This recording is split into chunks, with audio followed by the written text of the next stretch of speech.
Tisha B'Av is a really hard day on the Jewish calendar.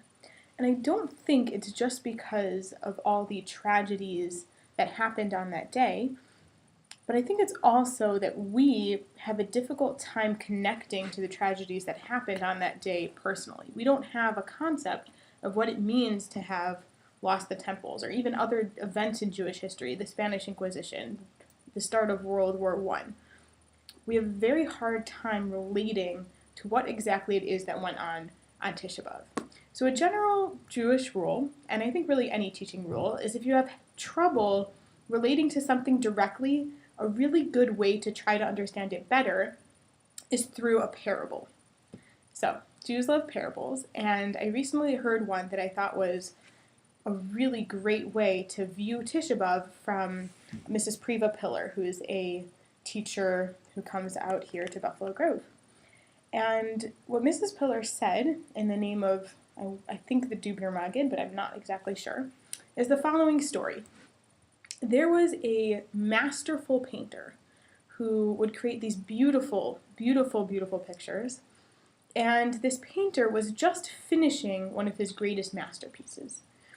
And he had painted this masterpiece, and he had set it up on an easel.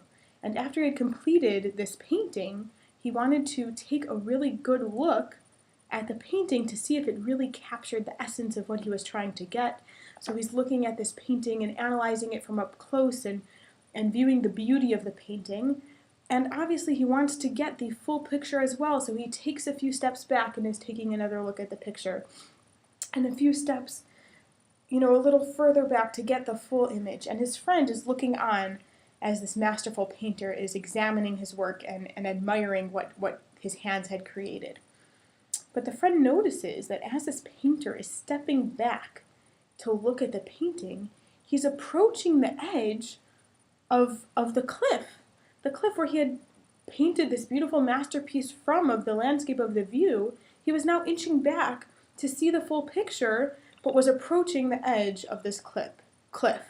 And one more step, and this painter would lose his life. So this friend who's watching this and needs to think very quickly on his feet, what can he do? What can he do to prevent his friend from falling off the cliff?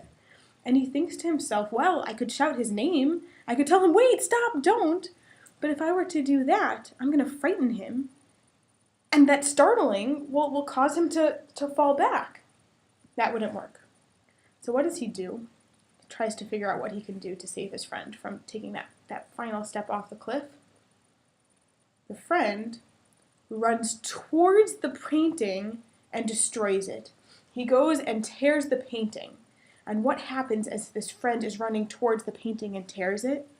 The masterful artist, enraged, starts running towards the friend. What are you doing? And the friend, who's clearly just devastated this masterful artist, says, I did it to save you. Look behind you. And the man looks behind and sees there's the cliff, and one more step he had been off the cliff, and he's in tears and he's sobbing, and his painting is destroyed. What's going on here? Clearly, this painter, with all his skill, was he doing something wrong when he was focused on this painting? Maybe not necessarily, but he was missing something. He was missing that big picture. He wasn't looking behind him. He wasn't aware of his surroundings. What happened to the Jewish people when they lost the temple? The temple was an incredible place, and the Jews were very careful about many things having to do with the temple. They were focused on bringing the sacrifices. They knew so many elements of Jewish law, but there was some aspect of the big picture that they had lost. They had lost, as it says, avat chinam. They had created this almost internal hatred for every Jew, this sinat chinam, that they had lost a love for their fellow. They were so focused and almost narrow-minded towards the letter of the law that they were losing the big picture of what it means to take a look backwards, to your Jew, to your left, to your right, to care for this friend, and that's what had been lost. So what is the tragedy here, though? Because essentially what this parable is bringing out is in this tragedy, though the temple was destroyed, essentially what God was doing was saving us. So where's the tragedy? The tragedy is, have you ever had that moment where you worked really hard on something, you built something incredibly beautiful and powerful, whether it was writing an essay or a project, or you typed up that whole report and then your computer crashes? You know that feeling of tragedy of I put so much, invested so much of myself in something, and now it's gone? In fact, for myself, I think when I was in third grade, I had built a third grade model of a Chicago building. That was one of our projects, and I built this huge model, and it was of the water tower in Chicago, and I put so much into this project. And I remember in the traveling stage of bringing the building home from school, it was made out of, cardboard and tape, and it had gotten jostled, and it wasn't quite in the best of shape. And I remember as I was trying to repair it and getting frustrated that it wasn't as perfect as it had been, someone I knew said to me, "Why are you so upset? Don't be so upset. This isn't going to last forever." And I remember that rage that fired up in me. How could you say such a thing? I invested so much in this project and you're saying it's not going to last forever? That's kind of what it was when we lost the temple. It was something that had been the center of our Jewish life, the center of our focus. So much of what we related to in our relationship with Hashem had been through that temple, that to lose it was this complete devastation of losing something that we had totally invested ourselves in as a nation. The problem is that for us, we don't know what we're missing. And this is another parable, or another story actually, that Mrs. Pillar had told of a generation that lost the sun. The sun's light went out, whatever it was, and the people now had to rely purely on electric lighting. And as the generations went by, and they're still waiting for the sun essentially to be relit, they develop greater and greater electric lighting so that they aren't in the dark all the time. And as the generations go by and people from that first generation get older, a grandchild comes up to his grandfather and says, "Grandpa, guess what? They came up with beautiful new electric lights. The daytime is so bright now. It's so beautiful. Isn't this amazing? Isn't this so amazing, Grandpa?" And the grandfather turns to his grandchild and with tears in his eyes says, "No, my grandson, honestly, they can make the best and most efficient and most genius electric lights, but my grandchild, never, never, ever will it compare to the sun." And the grandchild can't understand that, but the grandfather, someone who knows what it's like to have the light of the sun, can tell his grandchild, honestly, nothing will ever compare. And for us, we have so much to our Jewish lives now. We can't say that we're empty. We have our shuls, we have our schools, we have Batei Midrash. We have so much for us that's going on for us.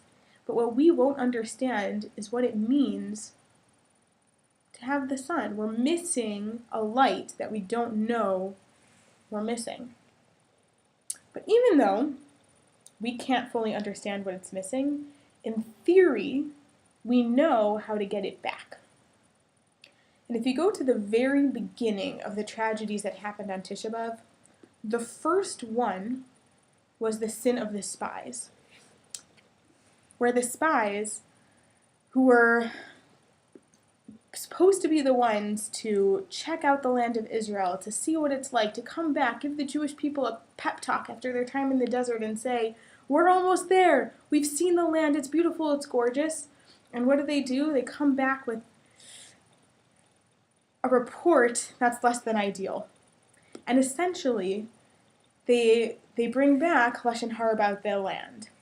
Interesting thing about Lashon Hara is it's one of these sins where if we purely felt love for someone else, we would never come to speak Lashon Hara. If we always had in mind to have the best interest of our fellow, if we really, really, really cared about another person, you would never speak Lashon Hara about them. You would always have their best interest in mind. Why would you ever speak behind their back for no reason? Or tell something just for the sake of telling it? You wouldn't. You care too much about that person.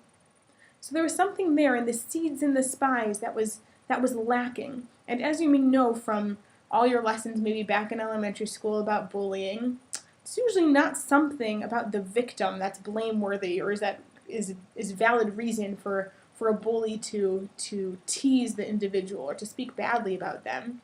It's usually something in the bully, something where that individual has to come to pushing someone down in order to lift themselves up. And if you look in the story of the spies, it seems that there's a key flaw, I would say almost, in their description of what they felt was so unconquerable about this land. And what they say is that after they traveled into the land and they saw the people there, they said, "Vanehi ve'einenu kechagavim v'chen hayinu be'eineihem." These people were giants, but we, in our own eyes, were like grasshoppers, and so too were we in theirs. What does that mean? That means that these spies didn't view the people as being large enough, great enough, able to receive Hashem's help enough to be able to conquer the land of Israel, because they viewed themselves as grasshoppers. The interesting thing here is if you look at Onkelos, someone who translated the Psukim of the Torah with some interpretation into Aramaic, the word that he uses when he translates chagavim, grasshoppers, in Aramaic, it's kamtzin. Kamtzin is the word that he uses for grasshoppers. This word is strangely familiar to a word very directly connected to this destruction of the temple. You may have heard the story of Kamtza and Bar Kamtza, two individuals who, maybe as a result of their story, was most directly the cause for ultimately the destruction of the temple. What happened here? In brief, an individual was hosting a party, and he was friends with Kamta, and not Bar Kamta, and the person who was supposed to send out the invitations to the party made a mistake. Who did he end up inviting? Bar Kamta instead of Kamta. And Bar Kamta, thinking that his enemy suddenly wanted to make peace, says, "Wow, got this invitation to the party? Well, I should go." And so he does. And the host of the party sees Bar Kamta there and says, "What are you doing at my party? You're not invited here. You're my enemy. What are you doing?" And Bar Kamta, in shock, not realizing that this was the case, did not want to be embarrassed in front of all the people there, and says, I was sorry. Please, just let me stay. I'll pay for the food and the drink, anything that I consume. I'll pay you in full." And the host says, "No, who are you kidding? You're my enemy. Get out, get out." And Bar Kamta says, "Please don't embarrass me. I'll pay for half of the full party. But just please don't throw me out and embarrass me." Host says, "No, I'm sorry, no. You need to get out right this second." And again, one final plea, Bar Kamta says, "Please, I will pay for the entire party. Just do not embarrass me in front of all your guests." But alas, it was to no avail. The host throws him out in front of all the people who are there, the rabbis, the entire group. No one protested, and alas, Bar Kamta was thrown out of the party. And eventually it was because Bar Kamta was so angry that no one spoke up, that he was embarrassed, that the rabbis, the leaders of the community, no one protested, that he said, "It's time to bring about some change." And he goes to the emperor and comes up with a whole plot so that the emperor will not be pleased, will not accept, will send a gift that won't be accepted as a sacrifice in the temple, and will become angry and ends up bringing about the destruction of the whole temple. This story is a tragic one, clearly one that shows flaws in the Jewish people and their ability to care about one another, to really reach out. And I think maybe even the saddest part is that these names, Kamta, Bar Kamta, are related to this word for the grasshopper, but even more so, Kamta and Bar Kamta means son. the mix-up between the two individuals, one who was the friend of the host and one who was the enemy. It was a father and son. You would think that if the son was the enemy of one's friend, you would try to make peace between your friend and your son. There was so much that went wrong here. There was such a lack of Jewish unity that for us now, to try and repair what has been lost, the main thing seems to be to try and reinvigorate our Jewish unity. And that's something, honestly, that seems now we're so close. We're so almost there. Just this past Shabbat on my Seudah Shlishit, it was an amazing thing. Obviously, what's going on in Israel now is on everyone's mind. How can it not be? But as we were at Seudah Shlishit, and it's all these women, and we're discussing what's going on in Israel, the stories of the chesed going on and how much care of the people in Israel, almost too much, if there could be such a thing, chas v'shalom, but the number of visitors in the hospitals for the injured soldiers, and people emptying their shawarma places to send to soldiers for Shabbat, or sending loads of kippot, or communities in America doing crazy fundraising to get tons of bulletproof vests when troops don't have a full enough supply. The amount of chesed, the amount of Jewish unity, it's palpable, and it's something that we've never experienced. And when it comes to that, and you see almost that feeling of how close maybe we are, you have to wonder, can we really mourn the same way that we could otherwise? And I had a teacher when I was on Mechlalet and CSY summer program back in the day, Rav Machlis, Tzaddik, who specializes in chesed, and he was describing how one time he was at the Kotel on Tisha B'Av, and Tisha B'Av in Israel is a time when the Kotel is packed, absolutely packed, and he's sitting there, trying to prepare himself to say keynote, these very poetic but mourning, somber, awful, just crying out to Hashem about the destruction that we're in. But he's sitting there at the Kotel and he's looking around and he says, how can I properly cry? Look how beautiful this is. Look at the unity of all these Jews gathered here at the Kotel. And if you've been at the Kotel at a time with such huge gatherings, you know that the feeling is one that gives you the chills. And he's sitting there, and his rabbi is there as well, and he turns to his rabbi and says, Rabbi, how can I sit here and say keynote when we're all so united and we're all here in Jerusalem? And how can I properly say keynote on Tisha B'Av when I'm seeing something that really just looks very beautiful? And the rabbi turns to Rav Machlis and says, here's the problem. Here we are.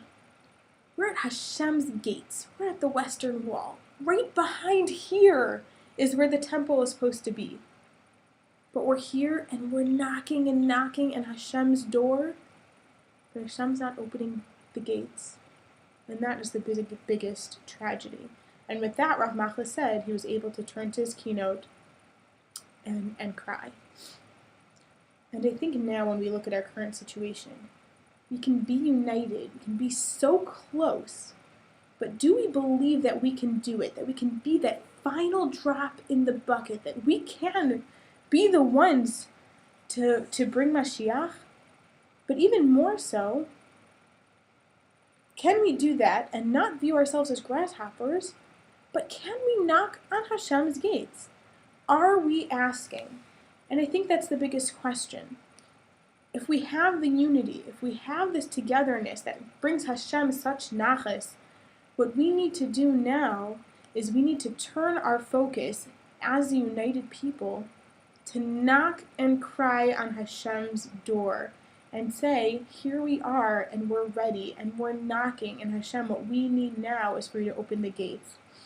Chafetz Chaim, it is said, used to keep a suitcase by his door to be ready for when Mashiach comes.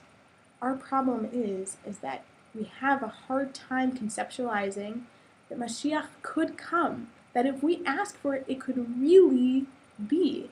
Are we there? Are we at the place of maybe I should pack a bag, either physically or even psychologically? Can we really conceive of that as an option? So for me, it's Erev Tisha B'Av. Tisha B'Av has already begun, or is beginning shortly in Israel. And this is the question. Can we use this Tisha B'Av and really, really knock and cry on Hashem gates and say, Hashem, your children are ready. We see your miracles. We see how much you're a part of our lives. Hashem, let the whole world see it in the extent that it should be. B'mher v'aminu in Yerushalayim.